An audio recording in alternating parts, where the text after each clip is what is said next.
Hello. I just wanted to do a quick video. I kind of have a few video ideas of things that I want to do about the Tonverk. We'll see how many of them I get done. But yeah, I just finished doing January, so making one jam every day for the entirety of January. And I did the entire thing using the Tonverk and the Dreadbox Artemis. And it just made me love both of them even more. And really just solidify that I don't need anything else. I mean, I'll eventually change because I always do because I get bored and I want new gear. But like this setup by itself can do everything. But anyways, today I just wanted to focus on one fun little trick that's not necessarily even new to the Tonverk, but I think the implementation of it in this is just a little nicer, so I'm more apt to use it. But yeah, I just, on my last couple jams, I played with the fill and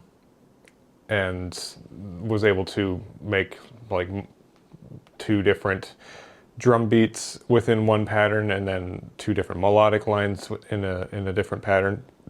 And yeah, I just kind of want to go over that quick. Again, a lot of people know this stuff, but it's just kind of nice on the Tonverk. But anyways, to the Tonverk.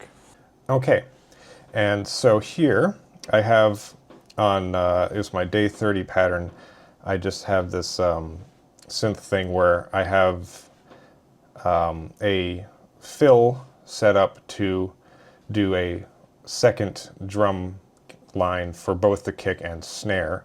I'll just let you hear the Artemis doing the synth. And then I'll come in with the...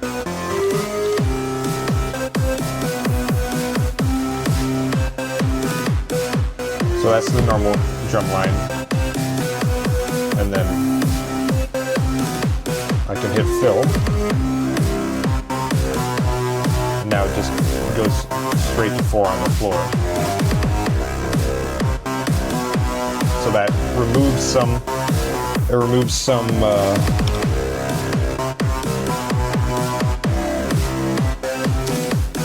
It removes some beats and adds others, and that's pretty useful. So like I've used fills before, they've been around forever, but I'm usually using them to like add in extra beats now and then, and I'm not really thinking about them to change the whole drum line, but you really can, because we'll just show you on the kick here.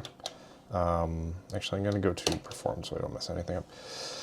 On the kick here, let's see. So this one, this kick will only play on fill, and this one won't play on fill. So like, depending on whether fill is on or off, some of them will add and some of them will take away. So that's how you can go step by step and basically have an entire second drum line. You just have to think of like which ones you want to play on the first when it's on and which ones when it's off.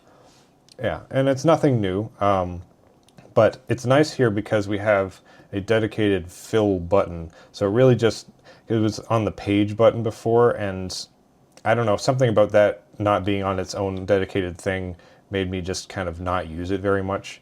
But I think here, because you can just tap it and it so I have it set to latch mode, so if you hold funk and press fill, it brings up this momentary or latching, which is something you could do before. I don't know the button combination for it, I can't remember. It was like hold page and press yes or something like that. I never used it because I could never remember the button combo, but here it's easy, just funk and then you can bring up the menu and decide if you want it momentary, so if you hold it, it'll only be active while you're holding, or you can go to latching, which is what I found that I actually like doing, because if you have a second line within that beat, you can just snap it on for as long as you want, not think about it, and then when you want to switch back, do that. And yeah, like the advantage of doing this is like you could have a second track, just like copy the sound and then make a second track with a different beat and just like mute and unmute that way, but doing this saves tracks. And plus, if you do any changes to the sound, within that track. You don't have to copy and paste the track sound to another track or anything like that. So it's just more convenient. Anyways, that's enough with that. I'll show you the melodic line part, which I think is even more fun. So what is this? Pattern dupe. So this pattern here, we'll have fill off here.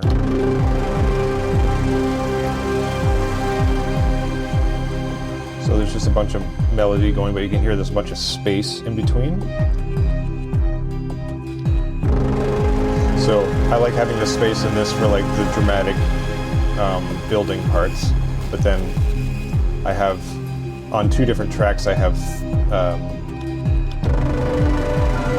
melodies set to only play on fill. So you can hear it's a lot more busy now. I'll just show you those a little bit more soloed. So I think it's on 5? No, it's on, is it? Yeah, it is. So 5 is a Tonverk track. It's just a multi-sample, and it does a bass line, but then on in step edit mode, where you can edit individual beats, certain ones are set to play only on, you see this one's flashing, so this one has, this will play all the time, but then higher up in the scale, this one is locked to only play on fill. So if I press fill, then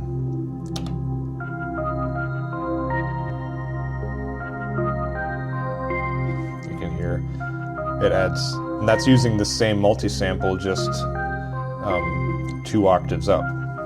And you can hear it, see the lightly lit up thing to show that there's notes playing down in this octave. So yeah, it's just the same thing, but like that sounds like a whole different track, basically.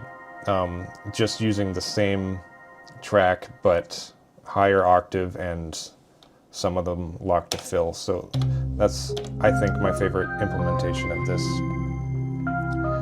Saves a lot of space and adds more dynamics to a single pattern, which is what I was doing for January, just keeping everything to one pattern. And all these tracks I made within like 1 to 2 hours, basically.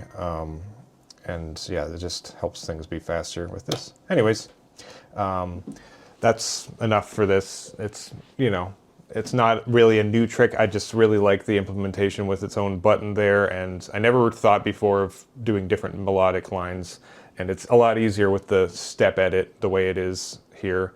It's really easy to parameter lock individual notes within a step. So yeah, I like that, and I hope maybe some people didn't know about that and this was useful to you. Okay, thanks for watching. Goodbye.